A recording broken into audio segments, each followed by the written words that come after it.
Everyone, first day, came to the beautiful Osprey Lake. Right behind me, beautiful cabin to stay in, 3 bedrooms, family-sized home, and it's just me and my wife. First day, pretty excited. So we come in here, and here's the entrance to the place. There is a washer and dryer right here, and then fridges and a cabinet right behind us. And at the front door, there's a few axes right here. So I think that might be for security. Not a bad idea to ever have axes right at the front door like that.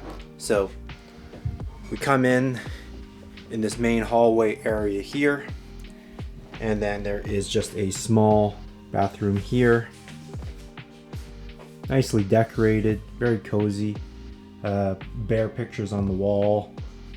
Yeah. So then we get into the main hallway here. And then as soon as we enter into the main area, then we have a wood stove right here. And now here is the main living area. And the owners tried to make a bear themed cabin, which is actually pretty effective. It seems like they found as much memorabilia as they possibly can. And then also as well, there's a couple Canadian themed artifacts on the wall, which I thought was pretty cool. I think some of these are Legion artifacts right here. So yeah, around here there'll just be a couple little whispers of some Canadian artifacts, which is a nice touch. Here's a winding staircase that goes to the upper level. Simple hallway. Here's the upper bathroom. I said before, is this probably a cabin for families, so here's the other kids' room right here. Again, all this bear memorabilia. I think these rooms are actually named for different bears, like one of them's called the grizzly room and one of them's called the black bear room. And here is the master bedroom right here. And the master bedroom outlooks onto the lake. Okay, so now we're gonna embark on our daily hike. Beautiful day outside. We're just gonna walk up and head up the road there and then cut down to the lake. And it's like a 40-minute hike that goes all the way around.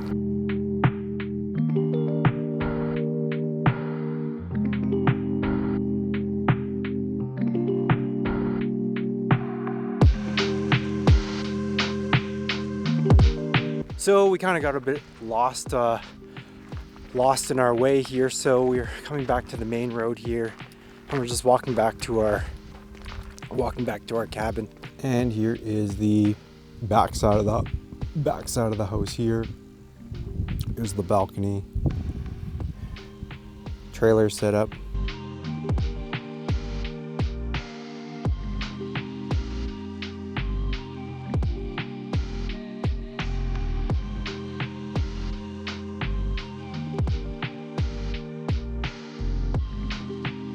So as you can see, it's so peaceful out on the lake right now, right in the morning like this.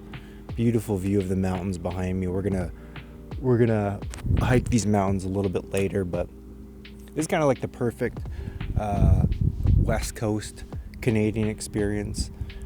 This is what's considered the Okanagan. Not too far away from where we had a lot of the fires, but the fires have subsided now. So this week I actually decided that I was going to start to look into what it took to get my Korean citizenship back. I started looking at a few websites. One of them is called Goal, that has an $80 annual membership, and I think it's a group formed by fellow Korean adoptees that have tried to make the transition to get your Korean citizenship back as easy as possible. It's got like an $80 annual membership, so that's definitely something I'm going to look into. Very first, I had to get my family registry and basic certificate back. So first I had to clear up what these two things were, and then I had to track down my ID number from social welfare in Gangnam. And then after that, I went to the Korean consulate in Vancouver, and that was actually a pretty easy step. The girls were very helpful there. I just had to fill out a couple forms, in Korean, so I've been kind of practicing my Hangul a little bit. So that wasn't too big of a deal. I can pick up my basic certificate, my family registry in a couple weeks. So that's first thing. And this was something that I think was pretty important for my life. The more I thought about getting my Korean citizenship back, the more that I thought it was important. As in my last video, I said that I definitely identify primarily as a Canadian, but not fully Canadian like other Canadians. So then what would be that other part of my nationality that I'm missing? And that's definitely my Korean nationality.